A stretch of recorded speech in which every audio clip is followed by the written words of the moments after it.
Second చాప్టర్లో polynomials and factorisation.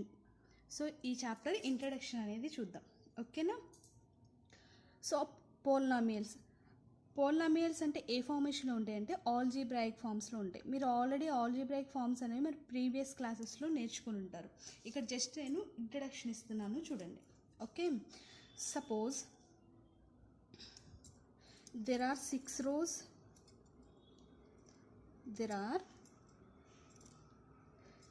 rows, and each row has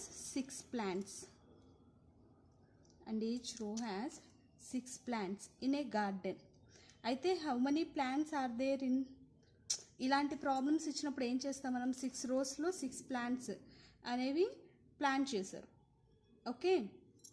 so చేసినప్పుడు అవి ఎలాంటి ఫార్మేషన్లో ఉంటాయి అంటే ఎలా చెప్తాము, 6 స్క్వేర్ అని చెప్తామా, ఓకే. అలాగే నీకు if there are X plants planted in X rows, okay. X ప్లాంట్స్ని ఎక్స్ రోస్లో చేశారు అంటే సేమ్ కదా, ఇక్కడేమో 6 ఇచ్చారు, ఇక్కడ ఎక్స్ అన్నాం అంటే ఎంతో మనకు తెలియదు అని, ఓకే.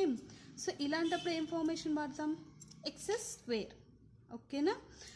సో న్యూమరికల్ నెంబర్స్ ఉంటేమో ఇలాగా రాస్తారు, and X Y A to Z terms ఉంటాయి కదా, వాటిలో ఇచ్చినప్పుడు ఈ ఫార్మేషన్స్లో రాస్తాం, ఓకేనా. అలాగే సపోజ్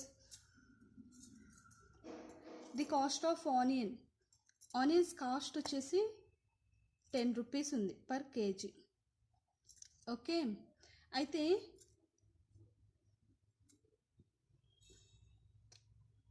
ఇందర్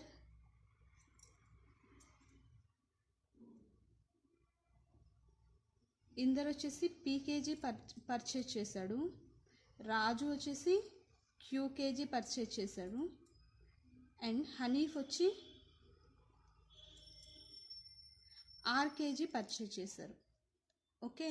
సో ఇలాగ మనకు సమ్ పీక్యూఆర్ టర్మ్స్లో ఇచ్చారు మనకి వాల్యూస్ అనేవి. సో ఇది ఎంతో మనకు తెలియదు కదా, తెలియనప్పుడు బై డిఫాల్ట్ ఎలా రాసుకుంటాము, పర్ కేజీకి ఎంత 10 రూపీస్ కదా, అంటే 10p, 10q and 10r. So ఈ విధంగా రాసుకుంటాం. అంటే ఆల్జీబ్రాయిక్ ఎక్స్ప్రెషన్స్ అనేవి ఎలాంటి ఫార్మేషన్లో ఉంటున్నాయి, PQR X Y A to Z ఉండేటువంటి ఏ ఫార్మేషన్స్లో అయినా ఉండొచ్చు. సో ఆల్జీబ్రాయిక్ అంటే ఇవన్నీ దేనికి ఎగ్జాంపుల్స్ అంటే ఆల్జీబ్రాయిక్ ఎక్స్ప్రెషన్స్కి example, okay. These are algebraic expressions, ఓకేనా. ఇవన్నీ కూడా ఏంటి అంటే ఆల్జీబ్రాయిక్ ఎక్స్ప్రెషన్స్. ఇవే కాకుండా ఇంకా మన ఆల్జీబ్రాయిక్ ఎక్స్ప్రెషన్స్ అంటే ఎలా రిప్రజెంట్ చేయొచ్చమ్మా, suppose area of a square అంటే ఏంటి, ఏ స్క్వేర్ కదా, సో ఇలా రిప్రజెంట్ చేస్తారు a square. Area of rectangle అంటే ఎలా రిప్రజెంట్ చేస్తారు, ఎల్బి, ఓకే. అలాగే వాల్యూమ్ ఆఫ్ ఏ క్యూబాయిడ్ అంటే ఎలా రిప్రజెంట్ చేస్తాం, ఎల్బిహెచ్. సో ఇవన్నీ కూడా ఏంటి అంటే ఆల్జీబ్రాయిక్ ఎక్స్ప్రెషన్సే, ఓకేనా.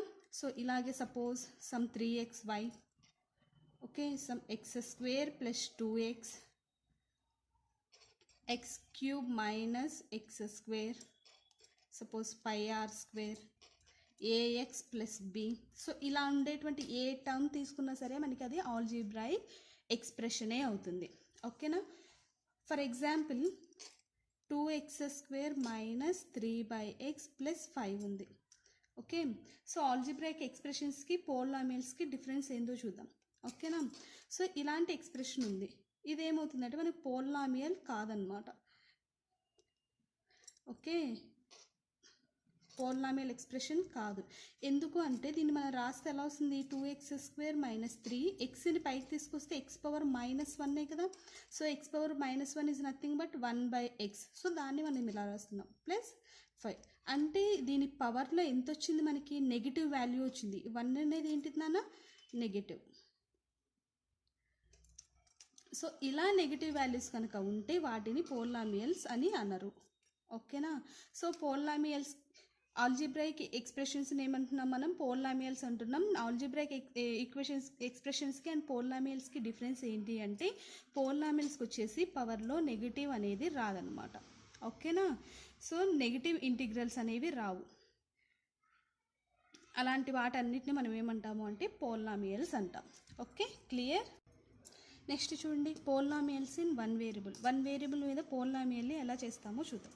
ఓకే, సో మనం పోలినామియల్స్ అంటే ఎలాంటి లెటర్స్తో డినోట్ చేసుకోవచ్చు అన్నాం. Suppose X, Y, Z etcetera ఇలా ఏ నెంబర్తో అయినా తీసుకోవచ్చు, అవునా. సో ఇప్పుడు చూడండి algebraic expressions such as 2x, 3x -x, సపోజ్ 3/4x and so on. Okay, ఇవన్నీ కూడా ఏంటి, ఇక్కడ ఉన్న వేరియబుల్ ఏంటమ్మా, ఎక్స్ అనే వేరియబులే కదా. సో ఇవన్నీ ఏంటి, వన్ వేరియబుల్ కాన్స్టెంట్స్ అనమాట. ఓకే, ఎక్స్ అనేది ఒక్కటే ఉంది కాబట్టి ఇది వన్ వేరియబుల్ అవుతుంది. ఓకేనా. సపోజ్ నీకు ఒక స్క్వేర్ ఉంది, దీని స్క్వేర్ సైడ్స్ ఆల్ కూడా ఎలా ఉంటాయి, ఈక్వల్గా ఉంటాయి. ఓకేనా. ఇప్పుడు పెరిమీటర్ ఆఫ్ ఏ స్క్వేర్ ఎంత అని చెప్పొచ్చు, ఇక్కడ ఎస్ కదా, మనకి వాల్యూ ఏమి ఇవ్వలేదు, ఓన్లీ ఎస్ఏ ఇచ్చారు. సో పెరిమీటర్ అంటే ఎంత, 4 × S కదా. So P = 4 × S. సో మనం కనుక చూస్తే ఇక్కడ చూడండి ఈ 4 అనేది ఏంటన్నా, కాన్స్టెంట్. ఓకే, ఈ S అనేది ఏంటిది, వేరియబుల్,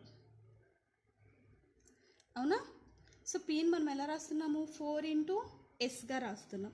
ఓకే, సో 4 అనేది ఏమో కాన్స్టెంట్, S అనేది ఇక్కడ వేరియబుల్. అంటే ఈ వేరియబుల్లో మనం ఏమన్నా వాల్యూస్ అనేది సబ్స్టిట్యూట్ చేస్తే మనం రిజల్ట్ అనేది వస్తుంది, అవునా. సపోజ్ చూడండి ఎస్ అనేది సపోజ్ 4 సెంటీమీటర్స్ అనుకోండి, అప్పుడు పి ఏమవుతుంది, 4 × 4 అంటే 16 సెంటీమీటర్స్, అవునా. సపోజ్ ఎస్ = 5 సెంటీమీటర్స్ అయితే పి ఏమవుతుంది, 4 × 5. ఇక్కడ మనకి ఏం మారుతుంది, ఎస్ ప్లేసెస్ అనేవి మారుతున్నాయి, which is 20 centimetres. Okay, so ఇదేంటిది, 4 అనేది కాన్స్టెంటే అండ్ 16 అనేది కాన్స్టెంటే. ఇక్కడ కూడా 5 అనేది కాన్స్టెంటే అండ్ 20 అనేది కూడా కాన్స్టెంటే. సో ఈ కాన్స్టెంట్స్ మనకి ఎప్పుడు వచ్చినాయి, వేరియబుల్లో సబ్స్టిట్యూట్ చేసినప్పుడు మనకి కాన్స్టెంట్స్ అనేవి వచ్చినాయి. ఓకే, అంటే ఎక్స్ప్రెషన్స్ అనేవి ఎలాంటి ఫార్మేషన్లో ఉంటున్నాయి, a constant into A variable, అవునా. ఆల్జీబ్రాయిక్ ఎక్స్ప్రెషన్స్ అన్నీ కూడా ఎలా ఉన్నాయి నాన్న, ఒక కాన్స్టెంట్ ఉంది, ఒక వేరియబుల్, కాన్స్టెంట్ వేరియబుల్. అంటే ఇక్కడ ఏది లేదు అంటే ఎంత ఉన్నట్టు, 1 ఉన్నట్టు కదా. So constant into variable. So ఇలాంటి ఫార్మేషన్స్లో ఉంటాయి అన్నమాట. ఓకే, సపోజ్ మనకి ఒక్కొక్కసారి ఎక్స్ప్రెషన్స్ ఎలా ఇస్తారు, ఏఎక్స్, బీవై, సిజెడ్, సో ఇలా కూడా ఇస్తారు కదా మనకి కాన్స్టెంట్స్ ఎక్స్ప్రెషన్స్ అనేవి. సో XYZ అనేవి వేరియబుల్, ఏబిసి అనేవి ఇక్కడ ఏంటి, కాన్స్టెంట్సా. కాన్స్టెంట్స్ అంటే ఎలా ఉండాలి, 4, 5 న్యూమరికల్ ఫామ్స్లో ఉండాలి, అవునా. సో కానీ ఇక్కడ మనకి ఏబిసి అనేవి యాక్ట్ లైక్ యాజ్ కాన్స్టెంట్స్ లాగే యాక్ట్ చేస్తున్నాయి కదా. కాబట్టి ఏబిసి ఇలాంటి వాటిని ఏమంటాము అంటే ఆర్బిటరీ కాన్స్టెంట్స్. ఓకే, ఇవి ఇలాంటి సిచ్యువేషన్స్లో ఉన్న ఏబిసిని ఏమంటాము అంటే ఆర్బిటరీ కాన్స్టెంట్స్ అని చెప్పేసి అంటాం. ఓకేనా. సో ఇవన్నీ దేనికి ఎగ్జాంపుల్నా, polynomials in one variable. So అలాగే ఇంకా ఎగ్జాంపుల్స్ కనుక తీసుకుంటే సపోజ్ x² అనేది అవుతుంది.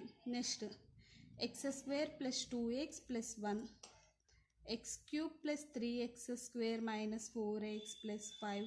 సో ఇలాగ ఏ ఎక్స్ప్రెషన్ రాసినా సరే అదేమవుతుంది అంటే polynomials in one variable. Only X అనే సింగిల్ టర్మ్నే తీసుకుంటున్నాం కాబట్టి అదేమవుతుందంటే వన్ వేరియబుల్ పోలినామియల్స్ అవుతాయి. Okay, clear. నెక్స్ట్ చూడండి నాన్న, degree of the polynomial. So ఒక పోలినామియల్కి మనం డిగ్రీ అనేది ఎలా ఫైండ్ అవుట్ చేస్తాం. సపోజ్ 3x² + 7x + 5 అనే ఒక ఎక్స్ప్రెషన్ ఉంది. ఓకే, సో ఇదేంటి, పోలినామియల్ ఎక్స్ప్రెషన్ అనమాట. సో పోలినామియల్ అవ్వాలి అంటే మనం ఏం చెప్పుకున్నాము, ఇందాక మనం ఏం చెప్పుకున్నాము, అది ఆల్జీబ్రాయిక్ ఎక్స్ప్రెషన్ అయి ఉండాలి అండ్ మనకి పవర్లో నాన్ నెగిటివ్ ఇంటీజర్స్ అనేవి ఉండాలి. ఓకేనా, నెగిటివ్ ఇంటీజర్స్ అనేవి మన పవర్లో ఉండకూడదు. సో ఇక్కడ చూడండి, ఇక్కడ 2 ఉంది, ఇక్కడ ఏది లేదు అంటే 1 ఉంది అండ్ ఇది వచ్చేసి కాన్స్టెంట్ అనమాట. ఓకేనా. సో ఇట్లా ఉన్నప్పుడు మనం డిగ్రీ ఆఫ్ ది పోలినామియల్ని ఎలా ఫైండ్ అవుట్ చేస్తాము. ఇక్కడ చూడండి అమ్మ, x². ఓకే, x² బిఫోర్ ఏముంది, 3 ఉంది, అంటే ఇదేంటిది కాన్స్టెంట్. ఈ కాన్స్టెంట్ని మనం ఇలాంటి ఎక్స్ప్రెషన్స్లో ఏమంటాము అంటే కోషియంట్ అంటాం. ఓకే, అంటే ఎక్స్ స్క్వేర్ కోషియంట్ ఎంత 3. వేరియబుల్కి ముందుండేది ఏంటిది అంటే కోషియంట్ అవుతుంది ఈ ఎక్స్ప్రెషన్లో. అంటే ఇంతవరకు ఒక ఎక్స్ప్రెషన్ అనమాట 3x square. X square quotient వచ్చేసి 3, ఇక్కడ ఎక్స్ కోషియంట్ వచ్చేసి 7. Okay, this is a constant. ఓకేనా. సో మనకి ఈ పోలినామియల్ అనేది దేంతో యాడ్ అవుతుంది? ప్లస్తో యాడ్ అవుతుంది. ఓకే, సో ఈ ప్లస్కి మిడిల్లో ఉన్నటువంటి ప్రతి ఒక్కటి కూడా ఏమవుతుంది అంటే ఒక ఎక్స్ప్రెషన్ అవుతుంది. సో ఇది చూడండి, ఈ పోలినామియల్ ఎక్స్ప్రెషన్ అనేది మనకి ఎలా ఫామ్ అయ్యింది అంటే 3x square 7x and 5. Okay, ఈ 3 టర్మ్స్ యాడ్ చేస్తే మనకి ఈ 3 ఎక్స్ప్రెషన్స్ అనమాట. ఇవి 3 టర్మ్స్ని యాడ్ చేస్తే మనకి ఇక్కడ పోలినామియల్ ఎక్స్ప్రెషన్ అనేది వచ్చింది. ఓకేనా. సో చూడండి 3x square 7x and 5. So ఇప్పుడు ఎక్స్ స్క్వేర్ కోషియంట్ ఎంత అంటే 3, 7x కోషియంట్ ఎక్స్ కోషియంట్ ఎంత అంటే 7. ఓకేనా. సో మనకి ఈ పోలినామియల్ ఎక్స్ప్రెషన్స్లో ఏమున్నాయి? 3 డిఫరెంట్ ఎక్స్ప్రెషన్స్ అనేవి ఉన్నాయి. ఓకేనా. వీటిని మనం ఎలా యాడ్ చేస్తున్నాం అంటే ప్లస్తో యాడ్ చేసి రాసుకుంటున్నాం. Okay, clear. నెక్స్ట్ చూడండి. సో ఇప్పుడు ఈ ఎక్స్ప్రెషన్స్కి డిగ్రీ ఎంతనా 2. ఓకే, ఈ ఎక్స్ప్రెషన్స్కి డిగ్రీ 2. ఇప్పుడు 7xకి డిగ్రీ ఎంత? ఏమీ లేకపోతే ఎంత ఉన్నట్టు? 1 కదా. 5కి డిగ్రీ ఎంత? 5 ఇంటూ ఎక్స్ పవర్ 0 అని రాసుకోవచ్చు కదా. X power 0 is nothing but ఎంత? 1. ఓకే, సో దీని డిగ్రీ ఎంత? 0. ఇప్పుడు ఈ 3లో ఏది బిగ్? 2 అనేది బిగ్ కదా. ఓకే, సో 2 అనేది బిగ్. అంటే ఈ ఎక్స్ప్రెషన్ మొత్తంలో ఏది బిగ్గర్? ఈ 2 అనేది బిగ్. ఓకేనా. సో ఏదైతే బిగ్గర్గా ఉందో దాన్నే ఆ ఎక్స్ప్రెషన్స్కి మనం డిగ్రీ అని చెప్పేసి చెప్తాం. సో ఈ ఎక్స్ప్రెషన్స్కి చూడండి, degree of 3x square plus 7x plus 5 is equal to ఎంత అవుతుంది? 2 అవుతుంది. Okay, clear. నెక్స్ట్ ఇలాగే చూడండి, 3 into X square why cube plus 4xy plus 7. ఇది సపోజ్ ఫస్ట్ వన్, ఇది సెకండ్ వన్ అనుకోండి. సో ఇప్పుడు దీనికి మనం డిగ్రీ ఫైండ్ అవుట్ చేయాలి. ఓకేనా. సో ఇప్పుడు 3 కోషియంట్ ఎంతమ్మా? Sorry, quotient of x square why cube. X square why cube quotient ఎంత? 3. Okay, quotient of x y quotient ఎంత? 4. ఓకేనా. సో ఇక్కడ ఏది లేదు అంటే ఎంత తీసుకోవచ్చు మనం? ఎక్స్ పవర్ 0 వై పవర్ 0 తీసుకోవచ్చు కదా. ఎందుకంటే ఇక్కడ ఎక్స్ వై 2 టర్మ్స్ ఉన్నాయి కాబట్టి ఎక్స్ పవర్ 0 వై పవర్ 0 అని తీసుకున్నాం. వాల్యూ ఎంత అవుతుంది? 1 అవుతుంది. సో 1 ఇంటూ 7 ఈజ్ 7 కదా. So quotient of x power 0 y power 0 ఎంత అవుతుంది? 7 అవుతుంది. Okay, clear. సో ఇప్పుడు the sum of the exponents of the variables in the term. ఈ టర్మ్లో ఈ వేరియబుల్స్ హైయెస్ట్ ఉన్నవి ఏంటి? ఇది కదా. సో ఈ వేరియబుల్స్ని మనం సమ్ చేద్దాం. ఓకేనా. సో ఫస్ట్ దాంట్లో చూడండి, ఈ వేరియబుల్స్ పవర్స్ని సమ్ చేస్తే 2 + 3 ఎంత వస్తుందన్న? 5 వస్తుంది. ఓకే, సో ఇక్కడ చూడండి ఎక్స్ వై. ఓకే, ఎంత వస్తుంది? 2 వస్తుంది. సో దీనికి ఎంత వస్తుంది? 0 వస్తుంది. సో హైయెస్ట్ ఎంత ఉంది? 5 ఉంది కదా. సో డిగ్రీ ఎంత అవుతుంది దీనికి? Degree of 3x square why cube plus 4xy plus 7 is equal to ఎంత అవుతుంది? 5 అవుతుంది. ఓకేనా. సో సింగిల్ ఉంటే డైరెక్ట్గా మొత్తం సింగిల్ ఎక్స్ప్రెషన్లో అదే సింగిల్సే కనుక ఉంటే 1 వేరియబులే ఉంటే ఏం చేస్తాము అంటే ఏది హైయెస్ట్ ఉందో అది మనం డైరెక్ట్గా రాసేస్తాం. అలా కాకుండా ఇక్కడ మనకేంటి XY అనే 2 వేరియబుల్స్ ఉన్నాయి. 2 వేరియబుల్స్ ఉన్నప్పుడు డిగ్రీ ఫైండ్ అవుట్ చేయాలి అంటే ఏం చేస్తాము? ఆ 2 వేరియబుల్స్ని సమ్ చేస్తాం. సమ్ చేస్తే ఏదైతే హైయెస్ట్ వస్తుందో అది మనకి డిగ్రీ ఆఫ్ ది పోలినామియల్ అవుతుందన్నమాట. ఓకేనా. సో ఇలా మనకి డిగ్రీస్ అనేవి ఎన్నైనా రావచ్చమ్మా. ద పోలినామియల్ అంటే polynomial of degree 1, degree 2, degree 3 ఇలాగా ఎన్నైనా సరే రాయొచ్చు. మనకి ఇచ్చిన ఎక్స్ప్రెషన్ బట్టి ఎంతైనా రావచ్చు డిగ్రీ అనేది. ఓకే, సో ఆ డిగ్రీ అనేది ఎంత అని చెప్పి మనం పర్టికులర్గా మెన్షన్ చేయలేం కదా. సో దాన్ని మనం ఎంతో కనుక రిప్రజెంట్ చేస్తే ఎలా రాసుకోవచ్చు అంటే an into X power n plus an-1 into X power n-1 plus and so on plus a1 into X plus a0. So ఇలా వస్తుంది ఎక్స్ప్రెషన్. అంటే n డిగ్రీ పోలినామియల్స్ వరకు ఉండొచ్చు అని. nth టర్మ్ n-1th టర్మ్ అట్లాగా n-2 టర్మ్ అట్లాగే a1 and a0 terms అనేవి ఉంటాయి. ఇక్కడ కంపల్సరీ ఏమవ్వాలి అంటే ఇక్కడ చూడండి, ఇక్కడ మనకి ఏమున్నాయి? A naught, A1 and so on, AN-1, AN. ఇవన్నీ కూడా ఏంటివి? కాన్స్టెంట్స్.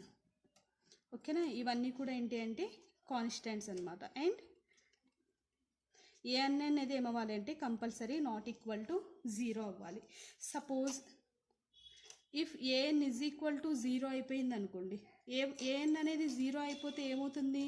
ఏఎన్ అంటే ఏంటి? మొత్తానికి మనం డిఫాల్ట్గా ఏఎన్ అని చెప్పేసి తీసుకుంటున్నాం. సో ఏఎన్ అనేది 0 అయిపోతే A1 is equal, A0 is equal to, A1 is equal to and so on, AN-1 is equal to, AN is equal to 0. Total ఏమైపోతుంది అంటే 0 వస్తుంది. ఓకేనా? అంటే 0 పోలినామియల్ వస్తుంది అనమాట. 0 పోలినామియల్ అనేది వస్తుంది. Okay, which is denoted by 0, which is denoted by 0 అనమాట. ఓకే, సో డిగ్రీ ఆఫ్ 0 అని మనం చూడండి. Can you say the degree of 0? It is not defined అనమాట. డిగ్రీ ఆఫ్ 0 అనేది not defined, as we can't write a product of variable raise to any power. ఓకేనా?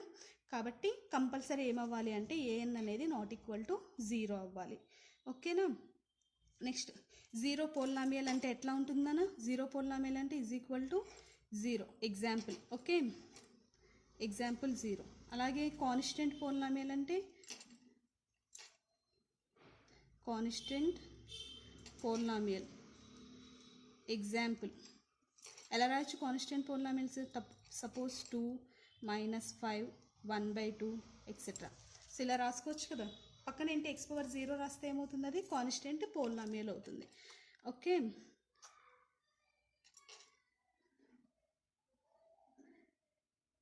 Next చూడండి linear polynomial.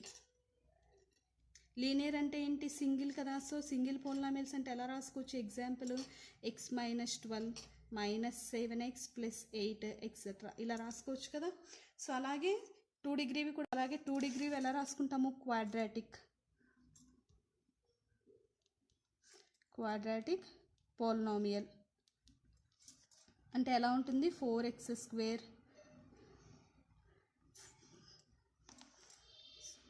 + 2x అంటే 2 స్క్వేర్స్లో ఉండేది quadratic అనమాట. అలాగే క్యూబ్స్లో ఉండేది cubic అనమాట. క్యూబిక్ పోలినామియల్ అంటే ఎగ్జాంపుల్ x³ -3x² + 5x + 7 ఈ విధంగా రాసుకోవచ్చు. Okay, clear. నెక్స్ట్ చూడండి, నెక్స్ట్ వచ్చేసి మోనోమియల్.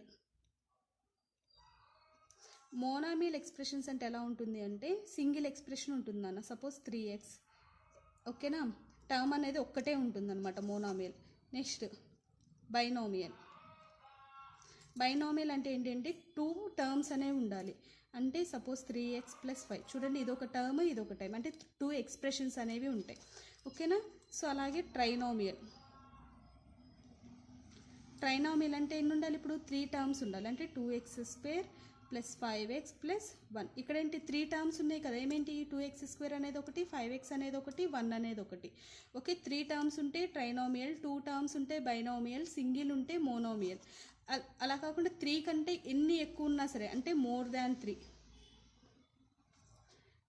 3 ఉంటే దీన్ని ఏమంటారంటే multinomial. For example 3x³ + 2x² -7x + 5 అంటే 3 టర్మ్స్ కంటే కూడా ఎక్కువ ఉండాలి. ఓకే, ఇక్కడ చూడండి 1, 2, 3, 4 టర్మ్స్ ఉన్నాయి. ఓకేనా? సో ఇది ఏమవుతుంది అంటే మల్టీనోమియల్. అలాగే suppose 3x⁴ + 5x³ -6x² + 4x -9. ఇది ఎన్ని టర్మ్స్ ఉన్నాయి? 1, 2, 3, 4, 5 టర్మ్స్ ఉన్నాయి. అంటే 3 కంటే ఎక్కువ ఉన్నాయి కాబట్టి ఇది కూడా ఏమవుతుంది అంటే మల్టీనోమియల్ అవుతుంది. ఓకేనా? సో ఈ విధంగా రాసుకుంటాం. ఓకే, అంటే a linear polynomial with 1 variable maybe monomial or binomial అవుతుందన్నమాట. ఓకేనా? నెక్స్ట్ చూడండి, సపోజ్ పీ ఆఫ్ ఎక్స్ అంటే మనం ఎలా రాసుకోవచ్చు అంటే 3x అంటే పోల్నామియల్ ఆఫ్ ఎక్స్ అని. పోల్నామియల్స్ని ఎప్పుడైనా సరే p of x, q of x some ఇలా రిప్రజెంట్ చేస్తామన్నమాట. అంటే 2x + 1. అలాగే క్యూ ఆఫ్ ఎక్స్ అంటే x³ - 5x² + x - 7. Suppose r of y అంటే ఇది ఇంకో పోల్నామియల్. దీన్ని ఎలా రాసుకో, వైస్లో ఉంటే y⁴, ఎక్స్లో ఉంటే ఏమో p of x, q of x some x వేరియబుల్స్లో తీసుకుంటాము. అలా కాకుండా వైలో ఉంటే ఏమో వై వేరియబుల్స్లో తీసుకుంటాము. ఓకేనా. జెడ్లో ఉంటేనేమో జెడ్ వేరియబుల్స్లో తీసుకుంటాం. ఓకే. సో ఇలాగ మనం పోలినామియల్ ఫంక్షన్స్ అంటే ఇలాంటి ఫార్మేషన్స్లో మనం రిప్రజెంట్ చేస్తామన్నమాట. ఓకేనా. సో దీని మీద ప్రాబ్లమ్స్ ఉన్నాయి. నెక్స్ట్ ఎక్సర్సైజ్ అనేది మనం నెక్స్ట్ క్లాస్లో స్టార్ట్ చేద్దాం. ఓకే. కాన్సెప్ట్ అనేది కనుక మనకు ఈజీగా అర్థమైతే ఎక్సర్సైజ్ అనేది చాలా ఈజీగా ఉంటుంది. ఓకేనా. మీకు కనుక ఈ వీడియో నచ్చితే లైక్ చేయండి, షేర్ చేయండి.